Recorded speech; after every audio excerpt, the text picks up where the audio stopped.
बिस्मिल्लाहिर्रहमानिर्रहीम। अस्सलाम वालेकुम स्टूडेंट। बेटे हमने चैप्टर नंबर 3 का सेल स्टार्ट किया हुआ था।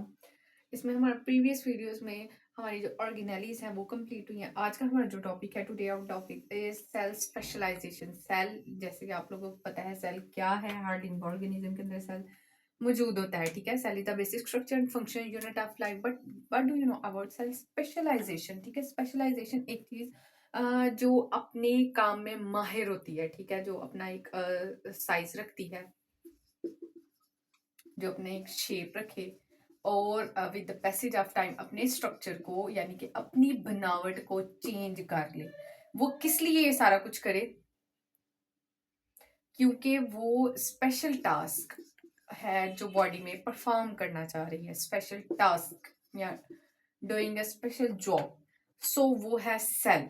सेल जो with the passage of time अपने साइज को, अपने शेप को, अपने स्ट्रक्चर को चेंज कर ले ताकि वो अपना एक खास फंक्शन परफॉर्म कर सके, तो उसे हम कहते हैं सेल स्पेशलाइजेशन।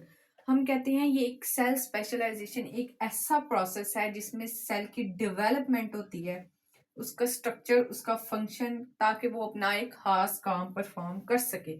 सो हम कह सकते हैं सेल स्पेशलाइजेशन क्या, डिफरेंट सेल्स, यानी कि सेल तो है डिफरेंट है, different cells doing different function, अपने मुख्तलिफ काम सर अंजाम देंगे। ठीक है, तो ये हमारे पास क्या है, सेल स्पेशलाइजेशन।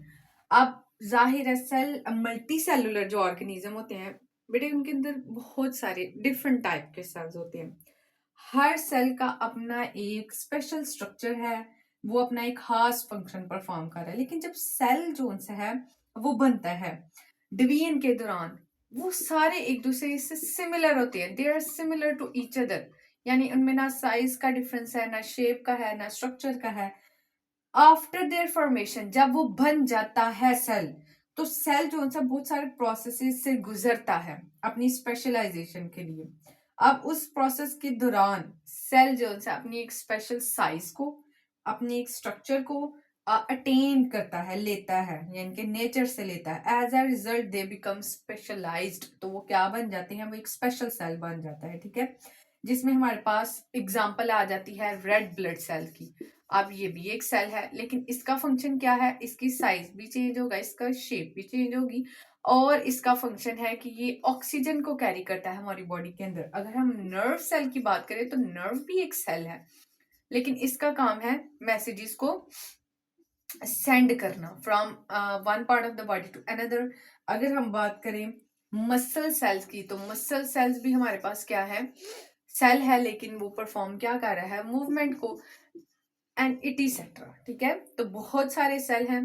आई होप आप लोगों को समझ आ गया होगा कि सेल स्पेशलाइजेशन है क्या। अब यहाँ पे सबसे पहले बुक पेज नंबर 54 ओपन करें, जहाँ पे आप लोगों की हेडिंग है मेसोफिल सेल। अच्छा जी स्टूडेंट्स, स्टूडेंट आ जाए सबसे पहले मेसोफिल सेल पे। अच्छा, ये जो मेसोफिल सेल है ना, ये हम देखते हैं कि सेल की प्लांट की जो लीफ है उसके कुछ इस तरह से स्ट्रक्चर पाया जाता है, अपर एपिडर्मिस, लोअर एपिडर्मिस, और इसमें जो इस तरह से कुछ सेल नजर आ रहे हैं स्टूडेंट्स, ये हमारे पास क्या है, ये अपर एपिडर्मिस और लोअर एपिडर्मिस पे इस तरह से स्टोमेटा मौजूद होते हैं। और फिर हमें कुछ मेसोफिल सेल इस तरीके से नजर आएंगे। तो इसके ऊपर जो लीफ का यानी कि जो पत्ते की एक साइड होती है स्टूडेंट, उसके ऊपर होती है क्यूटिकल, वाटर लॉस को बचाती है। ये हमारे पास आगे हैं जी मेसोफिल सेल्स, ये जो आप लोगों को इलोंगेटेड नजर आ रहे हैं। ठीक है, और ये है जी अपर एपिडर्मिस, ये है लोअर एपिडर्मिस। ठीक है, यानी कि सीधी साइड, उल्टी साइड, और ये हमारे पास गार्ड सेल है। और अभी आप लोगों को नजर आ रहा होगा कि ये बीच में सुराख है, तो ये स्टोमेटा ओपन है। ठीक है, रेयर ऐसे प्लांट्स होते हैं जिनमें स्टोमेटा रात को भी ओपन होता है, लेकिन डे टाइम पे ओपन और नाइट टाइम पे क्लोज। ठीक है, तो इस तरीके से है। ये गार्ड सेल्स हैं जो स्वेलअप होते हैं तो स्टोमेटा ओपन हो जाता है, अदरवाइज ये क्लोज रहता है। अच्छा स्टूडेंट्स, ये है मेसोफिल सेल्स, इनका काम क्या होता है अभी हम ये पढ़ेंगे। सबसे पहले देखते हैं, they are green in colour. कुछ पॉइंट्स के फॉर्म में लिख लेते हैं ताकि आप लोगों को इजीली याद रहे। ठीक है, इसका इनका कलर क्या होता है, ये मैंने जो इंटरनल स्ट्रक्चर बनाई है ये लीफ की है। ये इस तरह से जो लीफ होता है, ठीक है, तो ये उसकी इंटरनल स्ट्रक्चर है जिसमें ये सारा स्ट्रक्चर दिखाया जा रहा है, ठीक है। बुक पे है 3.16 पे internal structure of leaf showing mesophyll cell. सिर्फ ये स्ट्रक्चर किस लिए बनाया गया, मेसोफिल सेल को शो करने के लिए। तो basically these are green in colour. और इसकी लोकेशन, अब नेक्स्ट हेडिंग बनेगी स्टूडेंट लोकेशन। आप लोग भी लिखें लोकेशन कहाँ पे है इसकी। इसकी है जी लीव्स में इसकी लोकेशन है, ठीक है। लोकेशन में स्टूडेंट लोकेशन में आएगा these are present in leave. Student इसकी लोकेशन कहाँ पे है, इसकी लोकेशन है लीव में। अब इसकी नेक्स्ट हेडिंग बनेगी इसका फंक्शन क्या है, ठीक है। तो इसका फंक्शन देख लेते हैं। इसका फंक्शन है दे आर स्पेशलाइजेशन, इनके स्पेशल है किसके लिए, ये फोटोसिंथेसिस के लिए। फोटोसिंथेसिस स्टूडेंट्स क्या है, फोटोसिंथेसिस एक ऐसा केमिकल प्रोसेस है जो एक लिविंग ऑर्गेनिज्म के अंदर परफॉर्म होता है, जिसमें कार्बन डाइऑक्साइड पौधा लेता है अपनी एनवायरनमेंट से, वाटर इंसान उसको प्रोवाइड करता है प्लांट को in the presence of sunlight and chlorophyll. अब क्लोरोफिल एक पिगमेंट है जो कि ग्रीन कलर में होता है। इन दोनों की प्रेजेंस में प्लांट्स अपने लिए फूड प्रिपेयर करते हैं जिसका नाम है ग्लूकोज, और उसके साथ oxygen as a by product है, ठीक। यानी कि पौधे को चाहिए नहीं होती, सिर्फ वो केमिकल रिएक्शन के दौरान बन जाती है, और इसके साथ साथ क्या बनती है, एनर्जी। स्टूडेंट ये है फोटोसिंथेसिस, ठीक है। अब ये स्पेशल काम जो परफॉर्म कर रहा होता है वो कौन सा सेल है, मेसोफिल सेल है, ठीक है। उसके बाद है अब they contain large number of chloroplast, ठीक है। क्लोरोप्लास्ट स्टूडेंट एक ऑर्गेनेली है, ठीक है। बच्चों जिन बच्चों ने प्रीवियस लेक्चर्स देखे हैं, ठीक है, या अगर आप लोगों ने पढ़ा है तो आप लोगों को पता होगा कि क्लोरोप्लास्ट एक ऑर्गेनेली है। उसके पास ग्रीन पिगमेंट होता है जिसे हम क्या कह रहे हैं, क्लोरोफिल, ठीक है। यानी क्लोरोप्लास्ट एक ऑर्गेनेली है, उसके पास क्लोरोफिल पिगमेंट है जो किस चीज के लिए नेसेसरी होता है कि वो जो डे टाइम में सनलाइट मौजूद होती है उसको कैप्चर करे।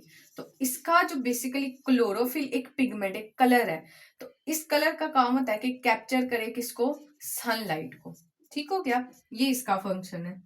अब इनकी जो शेप होती है, अरेंजमेंट होती है लीव्स के अंदर, वो मैक्सिमम होती है, वो इस तरह से बनाई गई होती है कि ज्यादा से ज्यादा सनलाइट को कैप्चर करके और इसको एब्सॉर्ब कर सके। और ये सारा काम किस लिए किया जा रहा है, ताकि अपनी ये स्पेशलाइजेशन परफॉर्म कर सके, जिसमें है ग्लूकोज जो कि फूड प्रिपेयर किया जा रहा है प्लांट्स के लिए, ठीक है। ये सारा फंक्शन है मेसोफिल का। नेक्स्ट स्टूडेंट हमारे पास आ जाता है एपिडर्मल सेल, आपके बुक में लिखा हुआ है। नेक्स्ट है जी स्टूडेंट एपिडर्मल सेल। अच्छा जी, एपी कहते हैं आउटसाइड को और डर्मल कहते हैं स्किन को। इसका मतलब स्किन की जो आउटसाइड लेयर है उसे हम क्या कह रहे हैं, एपिडर्मल सेल। अब सबसे पहले अगर हम इसके स्ट्रक्चर देखें, इसकी साख्त किस तरीके से बनी हुई है, तो हम देखते हैं इसकी साख्त है फ्लैट, चिपटा हुआ ये एक सेल है, ठीक है। और चिपटे होने के साथ ये टाइटली पैक्ड भी है, ठीक है। That make the outer layer जो बनाता है एपिडर्मिस को। सो हम कह सकते हैं कि टाइटली है और एक दूसरे के साथ ये पैक्ड होते हैं इस तरीके से, यूं करके एक सेल दूसरे के साथ इस तरह, दूसरा तीसरे के साथ, तीसरा इस तरह, चौथे के साथ, ये दूसरे के साथ बिल्कुल कोई स्पेस नहीं है इनमें, टाइटली एक दूसरे के साथ पैक है। और ये फ्लैट है, चिपटा हुआ सेल है जो कि एपिडर्मिस को बना रहा है, ठीक है।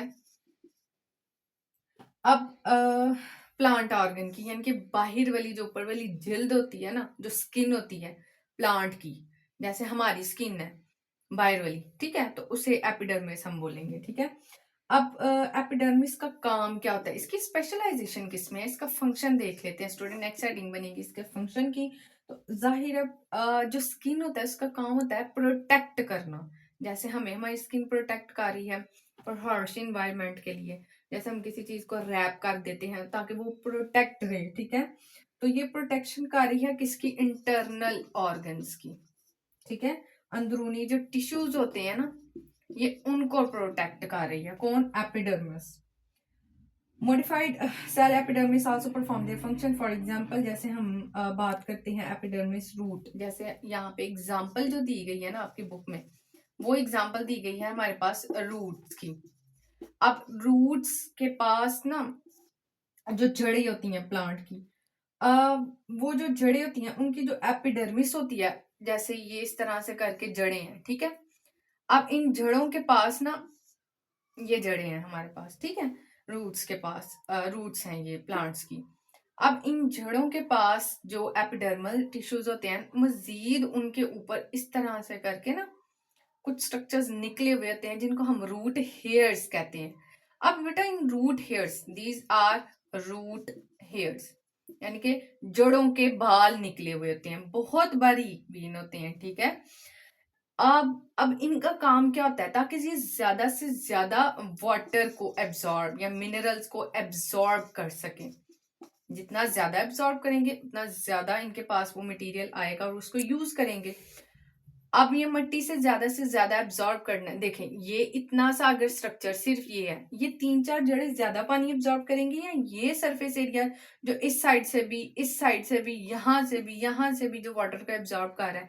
तो बेसिकली रूट हेयर्स का काम ही क्या होता है, इनका जो काम होता है वो सरफेस एरिया को इंक्रीज करना होता है। इंक्रीज करेगा तो फिर क्या होगा, इससे वाटर की एब्जॉर्प्शन ज्यादा होगी, ठीक है। So root hair increase the surface area to absorb water and mineral from the soil. और जैसा कि मैंने पहले भी बात किया कि जो प्लांट्स की जो लीफ की लोअर एपिडर्मिस होती है वहां पे स्टोमेटा होते हैं, गार्ड सेल्स होते हैं, ओपनिंग और क्लोज का ध्यान रखते हैं, ठीक है। तो ये चीज है एपिडर्मल सेल की, इस तरह से स्ट्रक्चर, फिर उसका फंक्शन, और फंक्शन के बाद आप लोगों ने इस तरह से एक एग्जाम्पल देनी है। आई होप आप लोगों को समझ आएगा। Subscribe for more videos. Allah Hafiz.